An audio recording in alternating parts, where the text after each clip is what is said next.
Assalamualaikum warahmatullahi wabarakatuh. Perkenalkan, nama saya Septi Dewi Nur Azahro. Saya merupakan mahasiswi S1 Akuntansi dan D3 Perpajakan di Institut Teknologi dan Bisnis Ahmad Dahlan Lamongan. Pada kesempatan ini, saya akan mempresentasikan materi mengenai manajemen modal kerja. Materi ini disusun untuk memenuhi ujian akhir semester mata kuliah Manajemen Keuangan 2 yang diampu oleh Ibu Irma Indira, SAK MAK.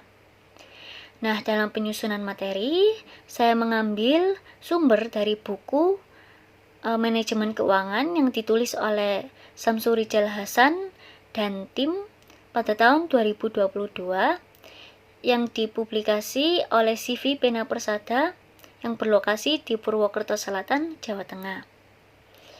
Berikut materi mengenai manajemen modal kerja. Yang pertama yaitu pembahasan mengenai modal kerja. Modal kerja ataupun modal kerja bersih atau NWC adalah perbedaan antara aset lancar perusahaan seperti uang tunai, piutang, dan persediaan bahan baku dan barang jadi, serta kewajiban saat ini seperti kewajiban akun utang. Modal kerja juga merupakan ukuran likuiditas perusahaan, efisiensi operasional, dan kesehatan keuangan jangka pendeknya.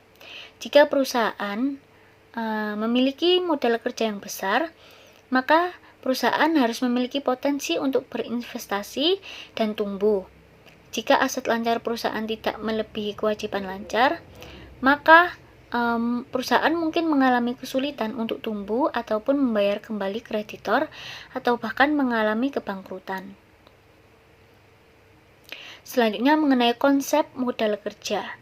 Konsep modal kerja yang biasa digunakan untuk analisis yaitu ada 3. Modal kerja kuantitatif yang dilihat dari kuantitas dananya tanpa melihat kewajiban perusahaan. Yang kedua ada modal kerja kualitatif atau yang bisa dilihat dari kewajiban dana. Modal kerja ini itu juga memperhatikan kewajiban-kewajiban yang harus dibayar oleh perusahaan. Yang ketiga ada modal kerja fungsional ataupun dilihat dari fungsi dana yang akan digunakan. Selanjutnya sumber modal kerja. Pada umumnya, modal kerja suatu perusahaan itu berasal dari berbagai sumber. Yang pertama, yaitu dari hasil operasi perusahaan, ataupun dari keuntungan dan laba perusahaan. Yang kedua, dari keuntungan penjualan surat-surat berharga, atau investasi jangka pendek. Yang ketiga, dari penjualan aktiva tetap. Dan yang keempat, dari dana pinjaman bank dan pinjaman jangka pendek lainnya. Selanjutnya, jenis dan komponen modal kerja. Menurut W. B. Taylor, itu menggolongkan jenis modal kerja sebagai berikut.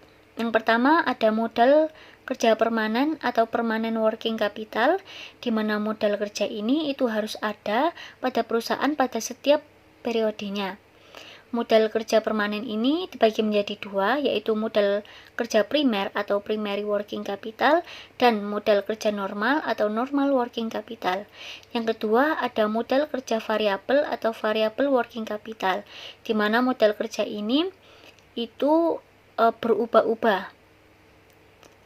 Dan terdapat 3, yaitu modal kerja musiman atau seasonal working capital, modal kerja siklus atau cyclical working capital, dan modal kerja darurat atau emergency working capital.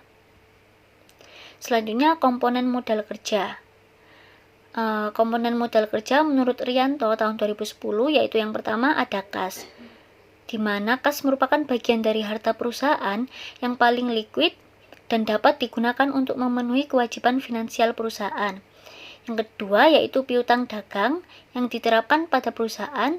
Ini akan dapat menaikkan hasil penjualan, menaikkan laba, dan juga memenangkan persaingan. Yang ketiga ada persediaan. Tanpa adanya persediaan yang memadai, kemungkinan besar perusahaan itu tidak bisa memperoleh keuntungan yang diinginkan dan hasilnya akan mempengaruhi pada terganggunya proses produksi. Selanjutnya ada faktor yang mempengaruhi modal kerja. Menurut Munawar tahun 2010, faktor yang dapat mempengaruhi modal kerja yaitu yang pertama, sifat dan jenis dari perusahaan. Yang kedua, waktu yang diperoleh untuk memproduksi barang yang akan dijual. Yang ketiga, syarat pembelian dan penjualan. Yang keempat, tingkat perputaran persediaan.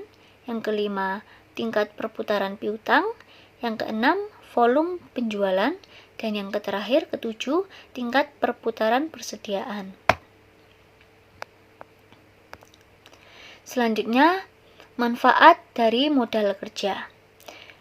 Adapun manfaat dari modal kerja yaitu yang pertama, melindungi perusahaan terhadap krisis modal kerja karena turunnya nilai dari aktiva lancar.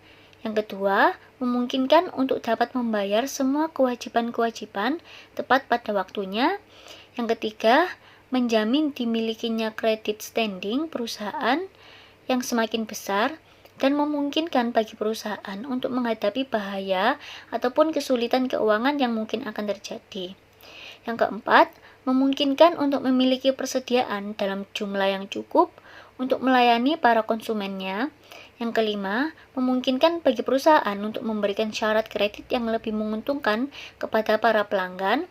Yang keenam, memungkinkan bagi perusahaan untuk dapat beroperasi dengan lebih efisien karena tidak ada kesulitan untuk memperoleh barang atau jasa yang diperlukan.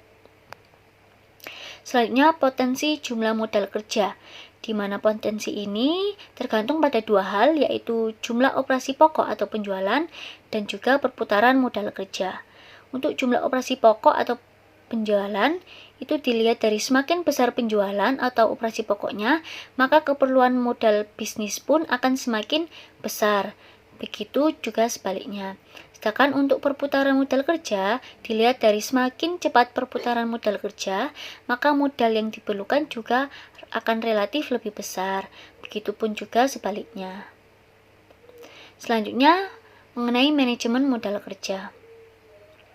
Manajemen modal kerja atau working capital management adalah manajemen yang terdiri dari unsur aktiva lancar dan hutang lancar, yang tujuannya adalah untuk mengelola aktiva lancar dan hutang lancar dan menjamin tingkat likuiditas dan daya kekuatan perusahaan. Hal utamanya yaitu manajemen aktiva lancar perusahaan berupa kas, sekuritas, piutang, persediaan, dan pendanaan yang diperlukan untuk mendukung aktiva lancar. Dalam dunia akuntansi, manajemen modal kerja adalah suatu strategi untuk memelihara tingkat keseimbangan aset lancar dan juga kewajiban lancarnya. Selanjutnya, tujuan manajemen modal kerja. Itu ada 4. Yang pertama yaitu untuk memenuhi laba atau rugi dari suatu bisnis perusahaan. Yang kedua, memaksimalkan dana dari pemilik saham Arena agar mempunyai rasio keuangan yang lebih positif. Yang ketiga, mampu menghargai modal kerja agar pembayaran kebutuhan bisa dilakukan secara tepat waktu. Dan juga yang terakhir, mampu melindungi perusahaan dari terjadinya krisis modal kerja. Nah, itu tadi penyampaian materi mengenai manajemen modal kerja yang bisa saya sampaikan. Jika ada kurang lebihnya, saya mohon maaf yang sebesar-besarnya.